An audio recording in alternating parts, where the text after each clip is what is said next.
भी सेठ लोग, उनको जब जरूरत पड़ जाए तो राजाओं महाराजाओं को भी सेठ क्या करते थे, उनको धन देते थे। और ऐसे एक भी बहुत सारे किस्से आपको मालूम नहीं, आपको पता नहीं। अब सेठ ने राजा को ऐसा दान दिया, जरूरत पड़ गई, राजा की आपत्ति आ गई, मुश्किल हो गई, तकलीफ खड़ी हो गई। आपने आनंद कल्याण की पीढ़ी के इतिहास को पढ़ोगे तो मालूम पड़ेगा, पता चलेगा कि पालीताना के राजा जो थे अहमदाबाद के नगर सेठ से पैसे उधार लेते थे, पीढ़ी से उनके पूर्वजों से पैसे उधार लेते थे। कि मालूम पड़ेगा, पता चलेगा कि नहीं बड़े बड़े राजा महाराजा का पुण्य कम पड़ जाए तो दूसरों का सर पड़ता है और सेठ उनकी सहायता करते हैं। तो सेठ ने उन्होंने राजा की सहायता की, लेकिन पूरे दिन उस सेठ के भी आए, उस व्यक्ति के भी आए। एक समान में कभी रहते नहीं है, चढ़ाव उतार चलते रहते हैं, कभी पुण्य बढ़ता है, कभी घटता है, कभी थोड़ा बचता है, कभी बिल्कुल खाली हो जाता है। ऐसा भी समय ऐसा भी वक्त आता है, अगर न संभले, धार्मिक बुद्धि अच्छे विचार हमारे न रहे, हमारी सही सोच न रही तो पुण्य रिश्ते खाली बुद्धि होती, पूरा खाली होने के बाद में आपत्ति आ जाए,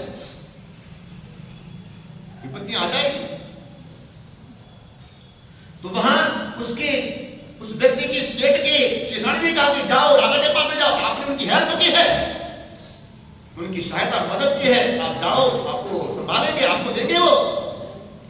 लेकिन सेठ ने हमेशा ऐसा हाथ रखा था, कभी इस तरह से हाथ फैलाया नहीं था। उसको शर्म आ रही थी, कैसे जाऊं, जाने को मन नहीं हो रहा था। लेकिन फिर भी वो सेठ गए राजा के पास, और राजा के पास जाने के बाद में बस इतना बताया नहीं, लेकिन राजा ने कहा कि ठीक है आप आए हो, अच्छी बात। उनको क्या दिया, एक बकरी दी। उनको क्या दी, एक बकरी दी। राजा ने सेठ को क्या दिया, बकरी दी। और बकरी लेकर के वो सेठ अपने घर पर गए, लेकिन कुछ दिनों के बाद में बकरी मर गई। सेठ ने सोचा बकरी देंगे, उसके बच्चे होंगे, दूध आएगा, कुछ तो उसका गुजारा चल जाएगा, ये सोच करके बकरी दी। और बकरी लेकर के गए तो कुछ दिनों के बाद में बकरी भी मर गई। फिर उनको एक घोड़ी दी थी, फिर से गए राजा के पास, तो राजा ने उनको क्या दिया, घोड़ी दी। घोड़ी देने के बाद में कहा कि ले जाओ, काम लगेगी। घोड़ी लेकर के गए, उसको सही आगे बढ़ाने के लिए, सुख में पहुंचाने के लिए, उसके प्रसन्नता के लिए, उसके जीवन में जो खोया है मिल जाए, उसका जीवन बराबर चल सके, इसलिए पहले बकरी दी, सुविधा मिल जाए। बाद में एक क्या दी, उसको बाद में घोड़ी दी कि ले जाओ। घोड़ी लेकर के गए, लेकिन घोड़ी ले जाने के बाद में भी वो घोड़ी कुछ दिनों के बाद में मर गई, उसका भी आयुष्य पूरा हो गया। अब तीसरी बार वापस वो सेठ राजा के पास में गए, और जाने के बाद में फिर से कहा कुछ तकदीर साथ नहीं दे रही, अब क्या करूं।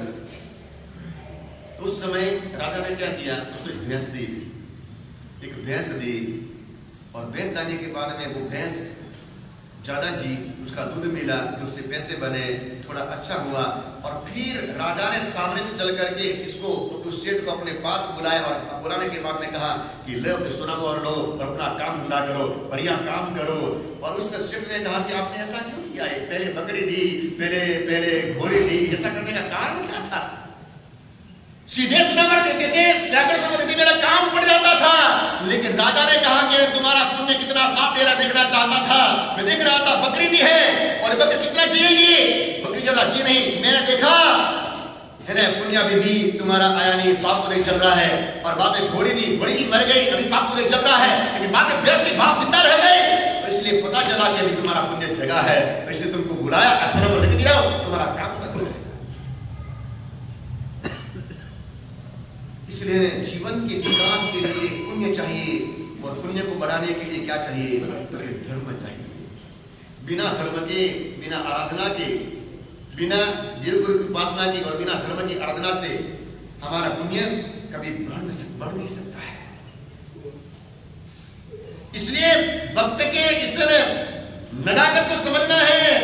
जीवन बहुमूल्य है, ये जिंदगी कोई हजारों साल की नहीं मिली है, सैकड़ों साल की नहीं मिली है, ये कुछ सालों की जिंदगी मिली है, कुछ समय के लिए मिली है, थोड़ा सा आयुष्य लेकर के, थोड़ा सा आयुष्य का तेल लेकर के आए हैं, और जब तक ये दिए का तेल रहेगा वहां तक जीवन का दिया टिमटिमाता रहेगा, प्रकाश देता रहेगा। जिस दिन अगर ये तेल दिए का खत्म हो गया तो क्या होगा? तो कभी भी जीवन समाप्त हो सकता है। इसलिए जीवन की नश्वरता, जीवन की अस्थिरता को समझ करके, समय का मूल्यांकन करके, पल पल को जान करके क्या करना, तो के पल पल को सार्थक करना। इसलिए प्रभु महावीर ने कहा समयम गोयम मापमाय, उत्तराधिक सूत्र की पंक्ति है, और उस उत्तराधिक सूत्र में बार बार ये पंक्ति दोहराई, बार बार इस बात को रिपीट किया है। गौतम स्वामी को संबोधित करके, गौतम स्वामी का नाम लेकर के वहां पर उन्होंने संबोधित किया। शिकायत करने से काम नहीं चलेगा। शिकायत करते रहोगे, कुछ न कुछ निकालते रहोगे तो काम नहीं चलेगा। जहां शिकायत वहां दुख, जहां स्वीकार वहां सुख। आप सुख और दुख की डेफिनेशन व्याख्या क्या करते हो? सुख किसे कहेंगे आप और दुख किसे कहेंगे आप? फरियाद का भाव हमारे पास में है, शिकायत का भाव हमारे पास में है। क्या है? शिकायत आपसे भी लोग करेंगे, शिकायत मुझसे भी लोग करेंगे, और शिकायत भगवान से भी लोग करेंगे। कई लोग भगवान को भी क्या करते हैं कि भगवान को भी नहीं, भगवान से भी शिकायत करते हैं, और भगवान से भी कहते हैं, करने लग जाते हैं। भगवान से भी क्या करते? कंप्लेंट करते हैं। भगवान से भी क्या करते? कंप्लेंट करते हैं भगवान। इसलिए दुनिया में आप किसी को ज्यादा खुश न कर सकोगे और ज्यादा कुछ भी नहीं कर सकोगे। एक नाराज होगा और एक खुश होगा। दो जने हैं, अब इधर खुश करने गए तो इधर नाराज हो जाएगी। आप घर में देख रहे हैं, एक तरफ आपकी सासू है, आपकी माँ है, एक तरफ आपकी पत्नी है। कहाँ जाओगे आप? बोलो कहाँ जाओगे? माँ का पक्ष लिया तो वो नाराज, वो चंडी बनेगी।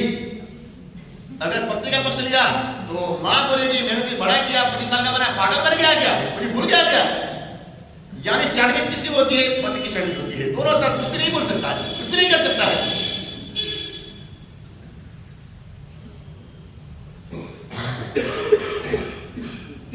इसलिए लोग किसी को नहीं छोड़ते हैं, न तो भगवान को छोड़ेंगे। भगवान से भगवान विधायक परमात्मा, उनको भी कंप्लेंट करते हैं, भगवान आप तो ऐसा करते हो, आप तो ऐसा करते हो, आप तो ये करते हो, हम इतना करते हैं, धर्म करते हैं, आप इतना भी नहीं करते हो। जब तक शिकायत का भाव है ना, शिकार में बदलना चाहिए। हम हमारी भी शिकार करेंगे, हमारी भी कंप्लेंट करेंगे, हमारे साथ बहुत स्ट्रिक्ट है, बहुत एकदम तेज है, बहुत ऐसा बोलते हैं, लाइन बिठाते हैं।